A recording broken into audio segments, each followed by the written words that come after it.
YVS గారు చౌదరి గారు. అయితే యాక్చువల్గా ఇందాక మీరు చెప్పారు ఎన్టీఆర్ అని చెప్పి, ఆల్రెడీ ఎన్టీఆర్ గారు ఉన్నారు, జూనియర్ ఎన్టీఆర్, మళ్ళీ ఎన్టీఆర్. అంటే మరి ఇంకేమైనా కొత్తగా ఏమైనా యాడ్ చేస్తారా? ఎన్టీఆర్ అనగానే మనకి తెలియదు కదా.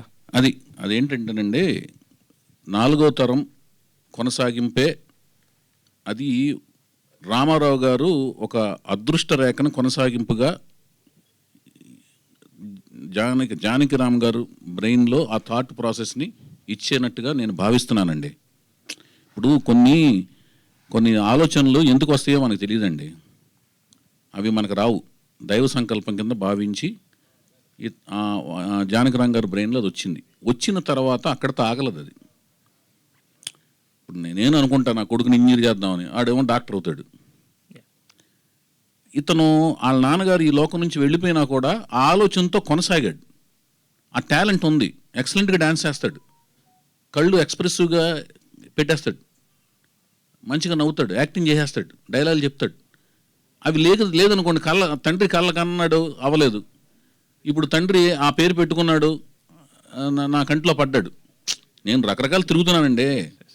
నేను ఇతనే ముందు అనుకుని లేకపోతే వాళ్ళు వచ్చి నన్ను అప్రోచ్ మా అబ్బాయిని పరిచయం, ఇదేం ఫోర్స్ జరగలేదు కదా. ఐ వాజ్ నేను వెళ్తున్నాను, తిరుగుతున్నాను, చూశాడు, బాగుండకపోతే నేను చేయను. హరికృష్ణ గారు కూడా నేను పట్టాభిషేకం నుంచి నేను పోరుతున్నాను ఆయన యాక్ట్ చేయాలని. నేనేమి ఎవరికి ఫేవర్ చేయడానికి ఉండదండి. డబ్బులు కూడా నేను పెట్టాలి కదా సార్. నా ఇంకోళ్ళ డబ్బుల మీద వాళ్ళు వచ్చి నా డబ్బులు పెడతానని సినిమా తీయట్లేదు కదా, నా డబ్బులతో సినిమా తీస్తానే కదా. ఇంకో ప్రొడ్యూసర్ వచ్చి నన్ను సినిమా పరిచయం చేయట్లేదు కదా. ఇందాక మూర్తి గారు కూడా అడిగింది ఏంటి, వాళ్ళతో నేను తీస్తానంటే వాళ్ళని డబ్బులు పెడుతున్నారా? నేనే కదా డబ్బులు పెట్టి సినిమా తీసేది. డబ్బులు లాస్ అయితే నాకు అవుద్ది కదా. ఇప్పుడు సాయిధరం తేజ నా డబ్బులే కదండి, హరికృష్ణ గారని నా డబ్బులే కదా.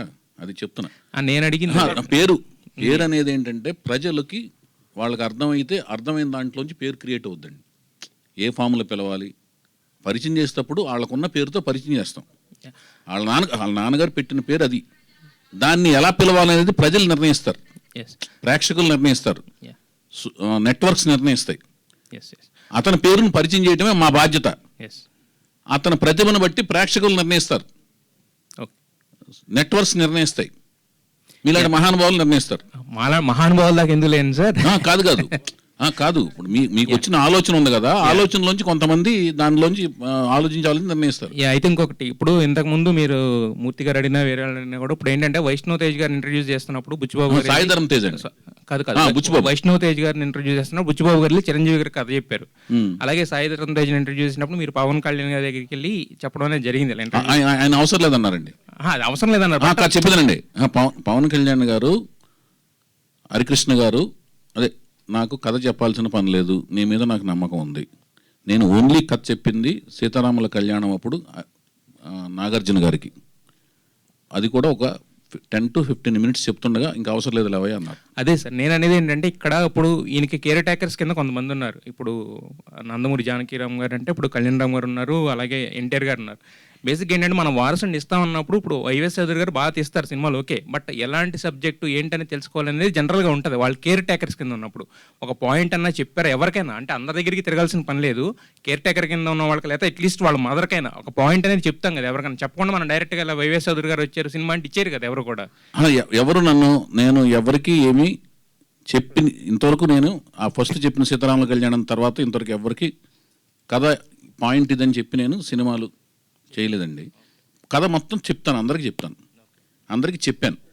వాళ్ళైతే కండిషనల్గా ఎప్పుడు ఇది కథ, ఈ కథ చెప్తేనే మేము సినిమా అనేది ఎవరికి జరగలేదు. ఈ సినిమా కథ ఇప్పటి వరకు ఎవరెవరికి చెప్పారు? అందరికీ తెలుసండి. ఓకే, మొత్తం అంటే ఎన్టీఆర్ గారికి, కళ్యాణ్ రామ్ గారికి. మీకు ఏం కావాలి భయ్యా? ఇది ఎవరికి తెలుసు? నీకు ఎవరెవరు పర్మిషన్ లెటర్ కావాలి చెప్పు. కాదు కదా, మీకు కథ అందరికి తెలుసు కదా, ఎవరికి తెలుసు అని అడుగుతున్నాను. నీకు ఈ ప్రెస్ మీట్ ద్వారా ఏం కావాలి చెప్పు. ఈ కథ ఎవరికి తెలుసు అని అడుగుతున్నాను నేను. అడిగి నీకు అందులో నీ ఆనందం ఏంటి? నీకెందుకు తెలియాలంటున్నాను సార్, నీకెందుకు తెలియాలి? మీ ఆలోచనకి అంతరంగం ఏంటి? బాహ్య రూపం అర్థమైంది, లోపల అంతరంగం చెప్పు. అంతరంగం ఎందుకు అంటున్నది? ఈ సినిమాకు ఉపయోగపడేది అన్నది ఎవరికి? ఆయనకు తెలిసిందా తెలియదా అనేది నీకు ఉపయోగపడే, అందులో నీ ఉపయోగం ఏంటంటున్నాను. నీ ఉత్సుకత ఏంటి? ఉత్సుకత కాదు సార్, మీరు ఏం చెప్పారు? ఇప్పుడు కాదండి, సినిమా చేసే అతనికి తెలుసా తెలియదా అని అడగడం వరకు మీకు వాళ్ళు సినిమా చేసేవాడికి తెలుసు, మీరు అది అడగలేదు. వాళ్ళ కుటుంబంలో అందరికీ తెలుసా అని అడుగుతున్నారు. వైఎస్ గారు వైఎస్ గారు వైఎస్ గారు